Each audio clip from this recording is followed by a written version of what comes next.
النهاردة في الفيديو بتاعنا هنتكلم عن روتين التفتيح. روتين التفتيح ده بيكون حاجة مهمة جدا من بعد ما الصيف ينتهي، وخلاص دلوقتي عشان الصيف خلص واحنا داخلين على الشتاء، فمحتاجين ان احنا نشيل اي اثار للصيف واي حاجة كانت مضايقانا في وشنا او اي مكان احنا عايزين نفتحه. فدلوقتي في الفيديو ده ان شاء الله اتمنى ان انا افيدكم. ولازم اول نصيحة هقولها لكم في الفيديو ده، لازم روتين التفتيح وكريم التفتيح احنا نستخدمه واحنا محتاجينه بجد، لان الحاجة لو مش في مكانها هتضرنا. يعني ايه؟ يعني مثلا انا ما كنش عايزة ازود اي حاجة في الروتين بتاعي وخلاص احط مثلا كريم تفتيح او غسول تفتيح، ده اي حاجة مش في مكانها طبعا بتكون غلط. دي اول حاجة. تاني حاجة، خلاص بقى عشان الصيف خلص واحنا لازم نشيل اي اثار، وخلاص نزلنا كليات وشغل ودروس ومدارس. فدلوقتي هنبدأ نقول ايه هي الخطوات بتاعة الروتين الصح. اول حاجة هنستخدمه هو غسول تفتيح. غسول التفتيح ده بيعمل ايه؟ بيعمل اللي هو بيحاول اللي هو يشيل اي مثلا اسمرار في الوش، وبيحاول اللي هو يقشر المكان اللي احنا عايزين نفتحه. دي اول حاجة. تاني حاجة بنستخدمها هو كريم مرطب، وده لازم جدا جدا في روتين التفتيح، ان احنا لازم نرطب وشنا، او لازم يعني نرطب المكان اللي احنا عايزين نفتحه كويس جدا، لان احنا لو مش هنرطب هنفتح بس، فده برضو هيخلي جلدنا ناشف جدا، وهي كمان ممكن يسبب اسمرار اكتر. تالت حاجة وهو طبعا كريم التفتيح. كريم التفتيح مش اي كريم تفتيح، وده هنقوله في الفيديو يعني ايه. رابع حاجة وهو الصن بلوك. الصن بلوك فايدته كبيرة جدا بجد، مش بس عشان تفتيح، لا هو كمان من غير الصن بلوك البشرة، زي ما كنا بنقول البشرة من غير الصن بلوك بتتعرض لأمراض جلدية كتير جدا، واحنا ممكن نقولها ان شاء الله في فيديو تاني مش في الفيديو ده. ولكن الصن بلوك فعلا فايدته كتيرة جدا. من غير الصن بلوك البشرة ممكن يحصل لها تشققات اكتر، ممكن يحصل لها تجاعيد، ممكن يعمل مشاكل كتير جدا غير الاسمرار. لان هو مثلا انتوا تتخيلوا انتوا بتعرضوا وشكوا يعني مثلا في وقت طويل للشمس، فجلدكوا بيضعف، يعني بيضعف جدا، وبيحصلوا مشاكل فيما بعد كتير قوي. ده كده خلصنا من الروتين.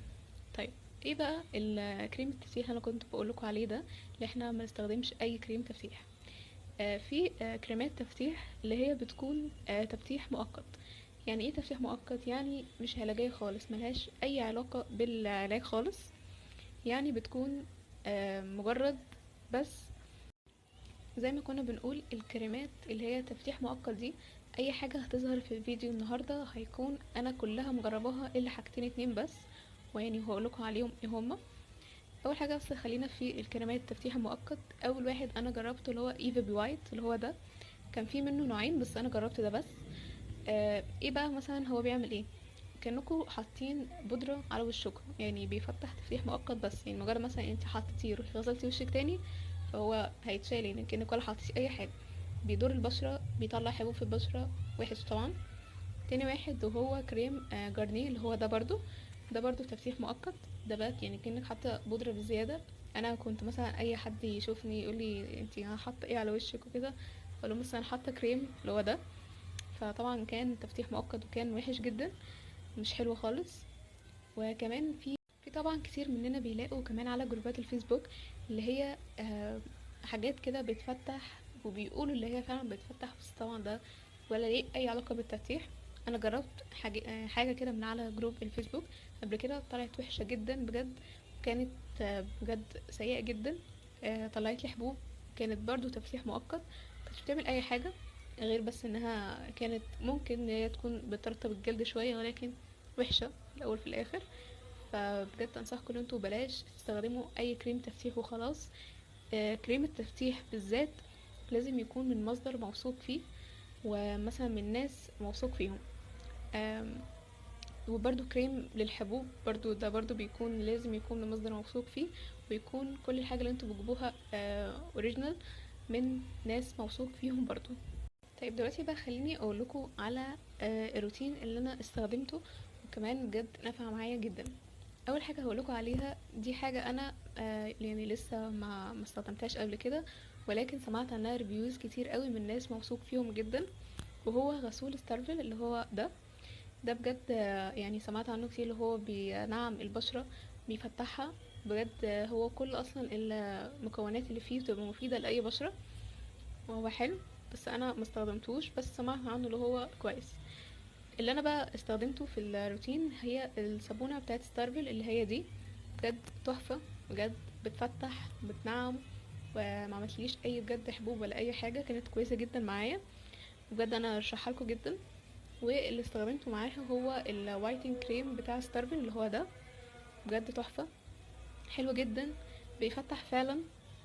وكويس جدا بجد، ما عمليش اي حاجه برضو وحشه. بس الوايتنج كريم ده للبشره الجافه والبشره العاديه. اللي عايز يستخدم برضو حاجة للتفتيح تكون كويسة، البشرة الدهنية والبشرة المختلطة، يستخدم الجل بتاع ستارفل ده بتاع التفتيح ده. انا مستخدمتوش، بس برضو سمعت منه كويس اللي هو حلو قوي. حلو. يعني في ايه الحاجات دي؟ هي بتعمل ايه؟ بتحاول هي برضو تقشر المنطقة اللي احنا عايزين نفتحها، مش بتقشرها تقشير اللي هو وحش، ولكن هي ايه، بتزيل الطبقة بس اللي هي اللي احنا عايزين نفتحها. وده كده الروتين اللي انا استخدمته، طبعا مع كريم مرطب زي ما قلنا، ومع سان بلوك. ده كده الحاجة اللي انا استخدمتها للروتين. حاجة بقى عايزة اقولها لكم، التفتيح احنا بنعوز نفتحه ده، بنعوز نفتح يعني تفتيح علاجي، مش هنغير لوننا. في ناس بتقولوكوا مثلا الكريم ده هيفتحكم مش عارفه كام درجة. الكلام ده طبعا مش صح. مفيش حد اطلاقا لونه بيتغير 180 درجة. يعني التفتيح ده بيكون بس اللي هو بيعالج المنطقة اللي انتوا عايزين تفتحوها، مش اكتر. يعني مش هيغير لونكو 180 درجة. مفيش حد يعني بيتغير لونه، الانسان بيفضل بلونه طبيعي يعني طول عمره عادي. ولكن مثلا لو انتي اسمريتي لسبب ما، مثلا تعرضتي للشمس، اي اسباب من الاسمرار، هو بس ده بيعالج المنطقة. لكن مفيش حد يتغير لونه 180 درجة خالص طبعا. دي فعلا نصيحة. في بقى حاجة مهمة جدا عايزة اقولكوا عليها، في حاجات اللي احنا ممكن تسبب اسمرار واحنا مش واخدين بالنا اللي هي غلط. ايه بقى؟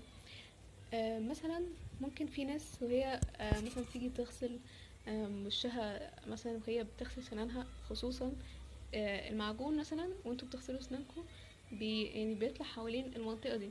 المعجون طبعا من الحاجات المدمرة للبشرة، اللي انتوا لو المعجون بمجرد ما بيجي على البشرة بجد بيحصل فيها مشاكل كتير. ولكن يعني مش هيحصل مشكلة لو احنا عملنا يعني شلنا بالمية على طول.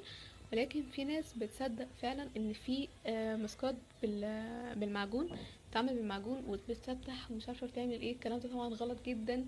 المعجون بجد ده من اكبر المشاكل اللي ممكن تتحط على البشره، هو فعلا بيحرق البشره بجد، دي كلمه بجد. ده غلط جدا.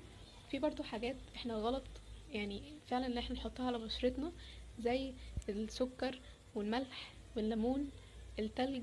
مثلا في ناس بتقولك مثلا لو انتي وشك فيه حساسية او طالعة من مثلا من تحت الجو سخن ووشك احمر والكلام ده، تحطي مكعب تلج على وشك. الكلام ده طبعا غلط، بيدمر البشرة فعلا. في ناس فعلا بتتحسس من التلج جدا وبيطلع لها حبوب فعلا بسبب التلج.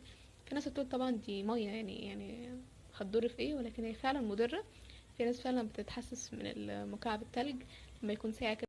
وفي برضو ماسكات اللي هي مثلا بتكون اللي احنا بنحط مثلا كذا مكونات على بعض ونحطها على وشنا، او مثلا نحطها على المكان اللي احنا عايزين نفتحه.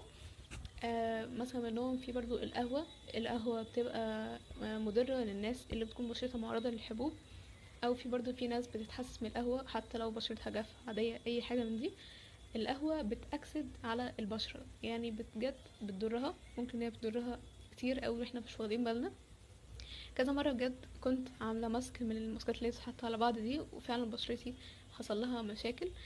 فبجد دي نصيحة انا كنت عايزة اقولها لكم، وهي مهمة جدا جدا بجد. احنا ممكن نحطها على وشنا وفي ساعتها نلاقي النتيجة حلوة، ولكن فيما بعد بيبقى النتيجة بتاعتها وحشة جدا، سواء بقى على وشنا على اي مكان. فبجد هي بتضر جدا جدا. كده ده كل حاجة انا كنت عايزاها لكم في الفيديو، واتمنى اكون فدتكم باي معلومة. ومش بس كريم التفتيح اللي انا ذكرته في الفيديو ده هو اللي حلو، لا في طبعا كتير جدا بيكون حلوين، وبيكون كمان النتيجة بتاعتهم كويسة، ولكن ده اللي انا جربته بس. ولو عايزين اي حاجة، اي سؤال في اي حاجة، تعالوا على المكان التاني، هسيب لكم اللينك في اول كومنت. واتمنى ان انا اكون فدتكم، واشوفكم الفيديو الجاي. باي.